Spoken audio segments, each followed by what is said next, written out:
सुप्रभात बच्चों। आज हम हिंदी सारांश में पाठ 12 पढ़ेंगे। पाठ 12 है हमारा चक्रव्यूह। तो बेटा इस पाठ में यह पाठ महाभारत की एक प्रसिद्ध घटना पर आधारित है। इसमें अभिमन्यु की वीरता का बखान करके बच्चों में न्याय के विरुद्ध संघर्ष करने की प्रेरणा देने का प्रयास किया गया है। तो अब देखिए हम इस पाठ को यहाँ से पढ़ना शुरू करते हैं। महाभारत का युद्ध चल रहा था। युद्ध का मतलब होता है लड़ाई। एक दिन अर्जुन अपने रथ पर बैठकर युद्ध करते करते युद्ध भूमि के अंतिम छोर तक चले गए। तो अंतिम छोर जो शब्द आया है इसका मतलब होता है आखिरी किनारा। ठीक है, अब आगे देखिए। कौरवों को यह अच्छा मौका जान पड़ा, यानी कि कौरवों को अच्छा मौका लगा। कौरवों के कहने पर गुरु द्रोणाचार्य ने चक्रव्यूह की रचना करने की घोषणा कर दी। पांडवों को इस चक्रव्यूह को भेदने की चुनौती दी गई।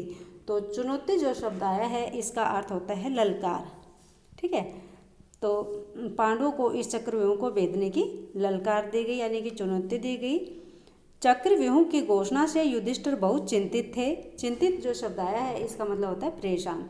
तो चक्रव्यूह की घोषणा से युधिष्ठिर बहुत ही परेशान थे। पास ही भीम, नकुल और सहदेव भी माथे पर हाथ रखे बैठे थे। पांचों पांडवों में केवल अर्जुन ही चक्रव्यूह को भेदना जानते थे। भेदना जो शब्द है इसका मतलब होता है तोड़ना। ठीक है, तो केवल अर्जुन ही इसको चक्रव्यूह को तोड़ना जानते थे। चिंता की बात यह थी अर्जुन के अनुपस्थिति में चक्रव्यूह का भेदन कौन करेगा। ठीक है, तो अनुपस्थिति जो शब्द आया है इसका मतलब होता है गैर हाजिरी में। तो यह पांडवों के लिए बहुत बड़ी चिंता थी कि अर्जुन की अनुपस्थिति में अब चक्रव्यूह का भेदन कौन करेगा, चक्रव्यूह को कौन तोड़ेगा। ठीक है, अब आगे देखिए यहाँ से। विपक्ष की चुनौती थी, हार जीत का प्रश्न खड़ा हो गया। तो विपक्ष का मतलब होता है दूसरा पक्ष। ठीक है, तो दूसरे पक्ष की चुनौती थी, अब हार जीत का प्रश्न खड़ा हो गया था। वैसे भीम अपने गदा के प्रहार से, प्रहार का मतलब होता है चोट, तो भीम अपने गदा की चोट से चक्रव्यूह को तो उनके टुकड़े टुकड़े करने का दावा कर रहे थे। पर यह काम इतना आसान नहीं था। चक्रव्यूह में प्रवेश करना कठिन था। तो प्रवेश जो शब्द आया है इसका मतलब होता है दाखिल। ठीक है, चक्रव्यूह में दाखिल होना बहुत ही कठिन कार्य था। इतने में बाहर से कुछ शोर सुनाई पड़ा। अभिमन्यु ने शिविर में प्रवेश किया। प्रवेश का मतलब होता है दाखिल। तो अभिमन्यु शिविर में दाखिल हुआ।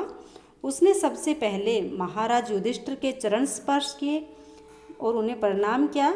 महाराज युधिष्ठिर ने आशीर्वाद देते हुए पूछा, अभिमन्यु तुम इतने उत्तेजित क्यों हो रहे हो, क्या बात है। तो उत्तेजित जो शब्द आया है बेटा इसका मतलब होता है जोश।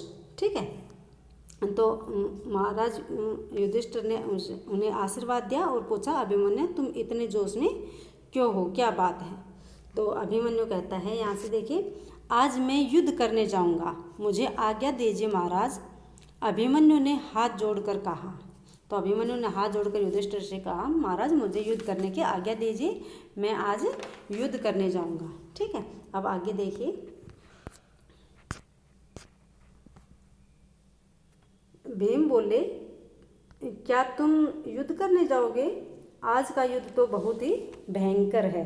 तो भयंकर का मतलब होता है कठोर, कि आज का युद्ध तो बहुत ही भारी युद्ध होने वाला है, बहुत ही कठोर युद्ध है। जानते हो आज गुरु द्रोणाचार्य ने चक्रव्यूह की रचना की है।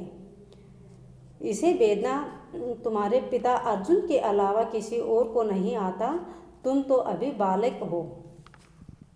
तो उसको भीम कहते हैं कि आज तुम युद्ध करने जा रहे हो, आज का युद्ध तो बहुत ही भयंकर होने वाला है और कौरवों ने चक्रव्यूह की रचना की है और इस चक्रव्यूह को केवल तुम्हारे पिता ही जानते हैं कि इस चक्रव्यूह को कैसे तोड़ते हैं, और तुम तो अभी बालक हो, तो ये तुम्हारे बस की बात नहीं है। तो यहाँ पर अभिमन्यु कहता है, मुझे चक्रव्यूह भेदना आता है महाराज।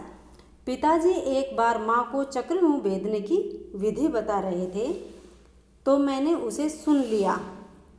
हाँ, चक्रव्यूह से निकलने की विधि मैं नहीं सुन सका। तो देखो बेटा यहाँ पर विधि जो शब्द आया है तो इस विधि का मतलब होता है तरीका। ठीक है, तो अभिमन्यु कहते हैं कि पिताजी एक बार माँ को चक्रव्यूह भेदने की विधि बता रहे थे तो मैंने सुन लिया था, लेकिन मैं चक्रव्यूह से निकलने की विधि में नहीं सुन सका। किंतु उससे क्या, जब मैं उसमें घुसकर उसका भेदन कर दूंगा तब बाहर निकलना कौन सी कठिन बात होगी। अभिमन्यु ने ओज भरे शब्दों में कहा, यानी कि अभिमन्यु ने जोश भरे शब्दों में ऐसा कहा कि जब मैं उस चक्रव्यूह में घुसकर उसका भेदन कर दूंगा, उसको तोड़ दूंगा, तो उससे निकलना कौन सी कठिन बात है। यानी कि उसका कहने का मतलब ये है कि मैं उसमें से निकल तो फिर मैं आसानी से जाऊंगा जब वो चक्रव्यूह टूट जाएगा तब। ठीक है, अब आगे देखिए। युधिष्ठिर बोले, तुम अभी बालक हो, केवल 16 वर्ष के। गुरु द्रोणाचार्य का सामना करने के लिए हम तुम्हें कैसे भेज सकते हैं। ये बात युधिष्ठिर कहते हैं अभिमन्यु से, तुम तो अभी बच्चे हो, हम तुम्हें नहीं भेज सकते। नकुल और सहदेव ने कहा, महाराज और उपाय ही क्या है। अभिमन्यु को आज्ञा दीजिए, हम इसकी रक्षा के लिए इसके साथ रहेंगे। तो रक्षा का मतलब होता है बचाव, हम इसके बचाव के लिए इसके साथ रहेंगे। हाँ हाँ मैं भी गदा लिए इसके साथ चक्रव्यूह में घुस जाऊंगा, भीम ने गदा घुमाते हुए कहा। तो भीम कहता है कि मैं भी इसके साथ गदा लेके घुस जाऊंगा। युधिष्ठिर करते भी क्या, वे बोले, तो फिर ठीक है, आज तुम सभी युद्ध करने जाओ, पर मुझे हर पल का समाचार देते रहना।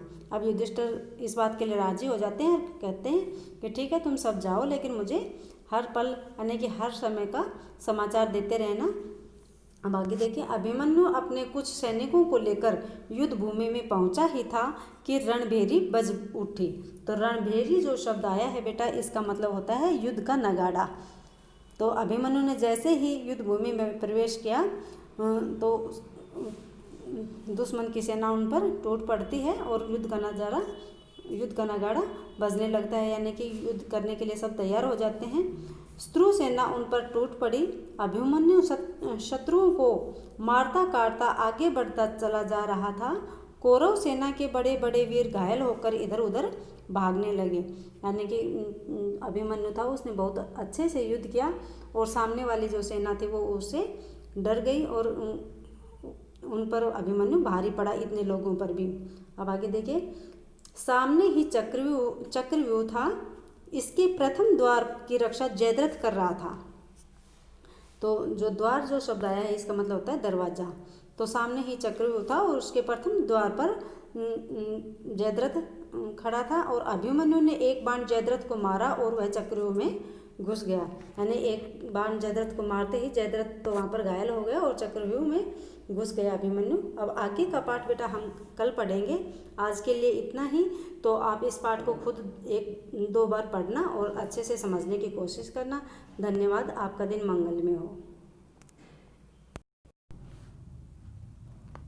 करिए तो